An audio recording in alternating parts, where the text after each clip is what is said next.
3장 사람의 부패한 본성에서 나오는 모든 것은 다 저주받을 것뿐임. 1. 육신이란 전인을 지칭함. 영혼의 두 가지 기능을 지닌 사람을 가장 잘 파악할 수 있는 방법은 성경에 나타나는 사람을 지칭하는 여러 가지 호칭들에 비추어서 그 모습을 살펴보는 것입니다. 그리스도께서는 육으로 난 것은 육이요라고 말씀하시는데 이 말씀이 전인을 지칭하는 것이라면 이는 쉽게 증명할 수 있습니다. 사람은 분명 비참한 피조물임에 틀림없습니다. 사도께서 증거하듯이 육신의 생각은 사망이요 육신의 생각은 하나님과 원수가 되나니 이는 하나님의 법에 굴복하지 아니할 뿐 아니라 할 수도 없습니다. 그렇다면 육신이 하나님을 대적하여 원망하는 일에만 관심을 기울이며 하나님의 법의 공의에 찬동할 수도 없고 한마디로 사망으로 이어지는 것 이외에는 아무것도 낼 수 없을 만큼 육신이 과연 그렇게 약하다는 말인가? 자, 사람의 본성 속에는 오로지 육신밖에 없다는 것을 인정하고 할 수 있으면 거기서 선한 것을 추출해 보라. 그러나 육신이라는 단어는 영혼의 감각적인 부분만을 일컫는 것이지 그보다 높은 부분은 거기에 해당되지 않는다고 말할 것입니다. 그러나 이런 말은 그리스도와 사도의 말씀으로 철저하게 반박되고도 남습니다. 주님의 논지는 사람이 육임으로 반드시 거듭나야 한다는 것입니다. 그는 육체적인 의미로 거듭나야 한다고 가르치시는 것이 아닙니다. 그저 영혼의 일부만 새롭게 변화되었다면 그 영혼은 거듭난 것이 아닙니다.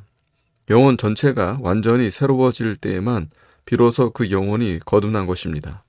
두 구절에 나타나 있는 대조법이 이 사실을 확증해 줍니다. 영이 육신과 완전히 대비되고 있어서 그 중간에 무엇이 있을 여지가 전혀 없는 것입니다. 그러므로 사람에게 있어서 영적인 것이 아닌 것은 모두가 육신적인 것입니다. 그런데 중생을 통하지 않고서는 성령에 속한 것을 전혀 가질 수가 없습니다. 그러므로 우리가 본성적으로 가지고 있는 것은 모두가 육신인 것입니다. 그러나 바울은 이 문제에 대하여 가질 수 있는 모든 의문을 완전히 제거해주고 있습니다. 유혹의 욕심을 따라 썩어져가는 옛사람의 모습을 묘사한 다음 그는 너희 심령이 새롭게 되라 하고 명하는 것입니다. 그는 불법하고 사악한 욕심을 영혼의 감각적인 부분만이 아니라 마음 그 자체 속에 있는 것으로 말하며 마음이 그렇기 때문에 마음을 새롭게 할 것을 명하고 있는 것입니다. 그는 바로 앞에서 각 부분이 부패하고 타락한 상태에 있는 인간 본성의 모습을 그린 바 있습니다. 그는 모든 이방인이 그들의 총명이 어두워지고 그들 가운데 있는 무지함과 그들의 마음이 굳어짐으로 말미암아 하나님의 생명에서 떠나 있도다 라고 쓰고 있습니다. 이 진술이 주께서 아직 그의 지혜와 의를 지향하도록 새로이 이루시지 않은 모든 사람들에게 다 적용된다는 것은 추호도 의심의 여지가 없는 사실입니다. 바울은 곧바로 신자들에게 너희는 그리스도를 그같이 배우지 아니하였느니라 라고 말하는데 이 말씀과 비교해 보면 그러한 사실이 더욱 확연히 드러납니다. 과연 그리스도의 은혜야말로 인간의 눈먼 상태와 또한 그런 상태의 결과로 나오는 모든 악한 것들에서 우리를 자유하게 해주는 유일한 길이라는 사실을 이 말씀들에서 알 수 있는 것입니다. 이사야도 어둠이 땅을 덮을 것이며 캄캄함이 만민을 가리려니와 라고 말씀한 후에 다시 여호와께서 그의 교회를 위하여 영영한 빛이 되실 것이라고 약속함으로써 그리스도의 나라에 대해 예언하고 있습니다. 거기서 그는 하나님의 빛이 교회 안에서만 일어날 것이며 교회 밖에는 오직 어둠과 캄캄함만이 있을 것임을 증거하고 있는 것입니다. 사람들의 허망함에 대한 진술들이 성경 도초에 특히 시편과 예언서에 나타나고 있지만 그것들을 일일이 열거하지는 않을 것입니다. 다음과 같은 다윗의 말씀은 참으로 귀하다 아니할 수 없습니다. 사람은 헛되니 저울에 달면 그들은 헛됨 그 자체보다 가벼우리로다. 이렇듯 사람에게서 나오는 모든 생각들이 어리석고 경박스러우며 미쳤고 사악하다고 조롱을 받고 있으니 사람의 지성이 그야말로 무거운 창으로 찔리는 격입니다. 2. 인간의 부패에 대한 로마서 3장의 증언. 또한 만물보다 거짓되고 심히 부패한 것은 마음이라 라는 말씀 또한 이에 못지않게 마음을 심하게 정죄하고 있습니다. 그러나 간단히 문제를 다루기 위해서 한 구절만을 살펴보는 것으로 만족해야 하겠습니다. 그 구절은 우리의 본성의 전모를 들여다 볼 수 있는 분명한 거울과도 같은 것입니다. 사도 바울은 인류의 교만함을 내리치면서 이렇게 증언하고 있습니다. 의인은 없나니 하나도 없으며 깨닫는 자도 없고 하나님을 찾는 자도 없고 다 치우쳐 함께 무익하게 되고 선을 행하는 자는 없나니 하나도 없도다. 그들의 목구멍은 열린 무덤이요 그 혀로는 속임을 일삼으며 그 입술에는 독사의 독이 있고 그 입에는 저주와 악독이 가득하고 그 발은 피 흘리는데 빠른지라 파멸과 고생이 그 길에 있어 평강의 길을 알지 못하였고 그들의 눈앞에 하나님을 두려워함이 없느니라. 이러한 병력 같은 말씀으로 그는 특정한 사람들이 아니라 아담의 후손인 인류 전체를 내리치고 있는 것입니다. 또한 어느 한 시대의 타락한 도덕성을 질타하는 것이 아니라 우리의 본성의 한결같은 부패성을 탄핵하는 것입니다.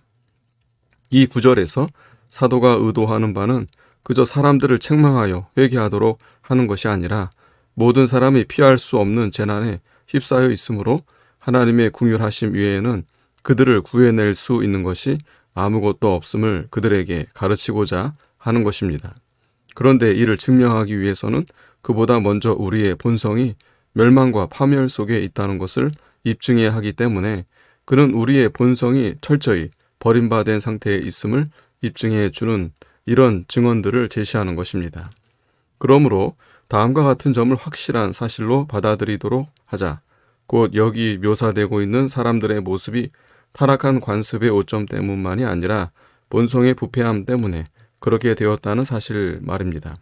이를 사실로 받아들이지 않으면 사람이 스스로 잃어버린 바 되었으므로 주님의 궁휼하심이 아니고서는 사람에게 구원이 있을 수 없다는 사도의 논지는 성립될 수가 없는 것입니다.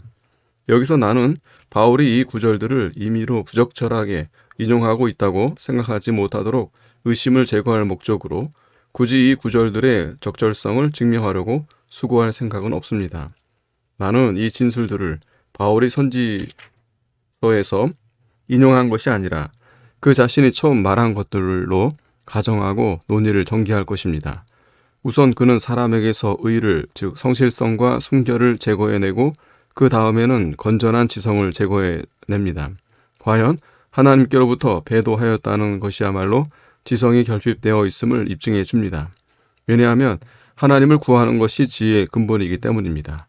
그러므로 하나님을 저버린 모든 사람들에게서 반드시 이런 결점이 나타나기 마련인 것입니다. 그리고 그는 모든 사람이 타락하여 말하자면 부패하였으므로 선을 행하는 자가 하나도 없다고 덧붙입니다. 그리고 그 다음에는 그들이 이미 사악함 속에 내던져 상태에서 자기들의 지체들을 더럽히는 부끄러운 행위들을 덧붙입니다. 그리고 마지막으로 우리가 하나님의 다스림을 받아 인생의 발걸음을 옮겨야 하는데도 불구하고 사람들에게 하나님을 두려워하는 것이 없다고 선언하고 있습니다. 만일 이러한 상태들이 인류가 처음부터 물려받은 것이라면 우리의 본성에서 선한 것을 찾으려 하는 것 자체가 헛된 일일 것입니다. 사실 나는 이 모든 사악한 특질들이 각 사람에게서 다 나타난다고 보지는 않습니다. 그러나 이 히드라가 각 사람의 가슴 속에 잠복해 있다는 것은 결코 부인할 수가 없는 것입니다. 몸속에 질병의 원인이 잠복해 있어서 키워지고 있는 경우 그 몸을 건강하다고 할 수 없듯이 영혼도 그 속에 악의 열병들이 가득 차 있다면 그 영혼을 일컬어 건강하다고 할 수 없을 것입니다. 그러나 이런 비유가 세세한 모든 사실에까지 맞는 것은 아닙니다. 왜냐하면 질병에 걸린 몸에서는 그래도 아직 생명력이 남아있으나 이처럼 사망의 깊은 골짜기에 던져져 있는 영혼의 경우는 악의 짐을 지고 있을 뿐 아니라 모든 선한 것이 철저하게 결핍되어 있는 법이기 때문입니다.